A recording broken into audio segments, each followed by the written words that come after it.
لیکن جنرل فضا اگر اللہ کی تابعداری والی ہوتی، اللہ کی فرما برداری والی ہوتی، اس کا حکم ماننے والی ہوتی، اس کے حبیب کے اوپر جان نچھاور کرنے والی ہوتی، اگر یہ ہوتی تو کیا مالتھوس کی یہ جرت تھی کہ ہم مسلمانوں کے اندر بھی اتنا بڑا یہ انقلاب برپا کرنے کی کوشش کرتا؟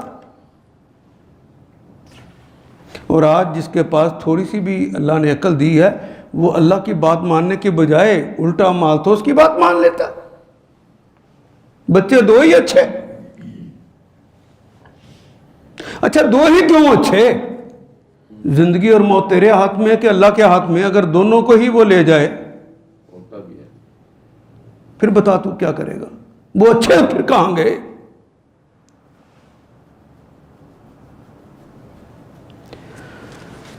یہ جو آبادی کے اندر معیار زندگی بڑھانے کا چسکا لگتا ہے، میں نے چسکے کا لفظ استعمال کیا، یہ انسان کو کہیں کا نہیں چھوڑتا، چسکا کسی چیز کا بھی لگ جائے پھر آبادیاں کم ہو جاتی۔ فرانس جیسی حکومتیں ختم ہو جاتی۔ آپ سوچئے پاکستان میں بھی اگر یہ بہت سارے لوگ ہیں اس رستے پہ چل پڑے ہیں، لیکن بہت سارے لوگ ہیں جو اللہ کے فضل سے انہوں نے ان کی بات کو نہیں مانا، ضرورت کے تحت اس کو استعمال کرتے ہیں۔ تو اگر یہ مان لیں تو وسائل میں انسان کی سب سے زیادہ اہمیت ہے۔ اگر یہ انسان ہی کم ہو اور وہ پاکستان جس کے ارد گرد دشمن رہتے ہوں، اس کا کتنا بڑا بارڈر ہے جو ہندوستان کے ساتھ چل رہا ہے، اس کا کتنا بڑا بارڈر ہے جو افغانستان کے ساتھ چل رہا ہے، یہ بات شاید آپ کو ہضم نہ ہو، اس کا کتنا بڑا بارڈر ہے جو چائنا کے ساتھ چل رہا ہے۔ اتنے دشمنوں کی موجودگی میں تو پاکستان کی آبادی کم ہونی چاہیے تھی کہ زیادہ؟ ہاں، وسائل رزق کو تلاش کرنے کے لیے اللے تللے نہیں تمہارے چاہیے، اس کو تلاش کرو۔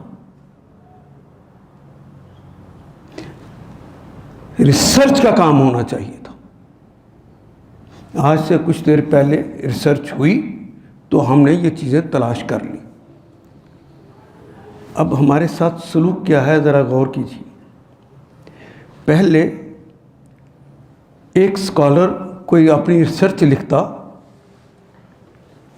کسی جرنل میں، کسی رسالے میں، کسی اخبار میں وہ چھپواتا، کچھ لوگ اس کو پڑھتے، اس پر مزید ریسرچ کرتے تو نئی چیزیں دریافت ہوتی۔ غلط کہہ رہا ہوں جی میں؟ تو یہ اوریجنل جو ریسرچسٹ ہوتے تھے وہ یہ کام کرتے تھے، جو محقق ہوتے تھے وہ یہ کام کرتے تھے، اور قومیں ان محقق کی تحقیق کی بنیاد پر ترقی کے زینے طے کریا کرتی تھی۔ یورپ ہو، امریکہ ہو، ان کے اندر یہی اسکالرز بیٹھے ہوئے ہیں جو تحقیق کرتے ہیں۔ جاپان آپ کے پاس ہے، جاپان کے اندر پارلیمنٹ جو ہے وہ معاملات کے لیے فیصلے نہیں کرتی، ان کے ہاں فیصلے کرنے کے لیے کوئی ایشو آتا ہے تو پہلے یونیورسٹیوں میں بھیجا جاتا ہے مسئلہ، یونیورسٹیوں میں ایم فل اور پی ایچ ڈی لیول پر اس کی تحقیق کروائی جاتی ہے، وہ تحقیق کے بعد ان کو سمرائز کیا جاتا ہے، سمرائز کر کے پھر اس کے نکات بنا کے وہ پارلیمنٹ کو دیے جاتے ہیں کہ یہ آیا ہے معاملہ، اس کے لوگوں نے، دانشوروں نے یہ طریقے بتائے ہیں، بتائیے ہم ان تین طریقوں میں سے کس طریقے کو اپنا لیں۔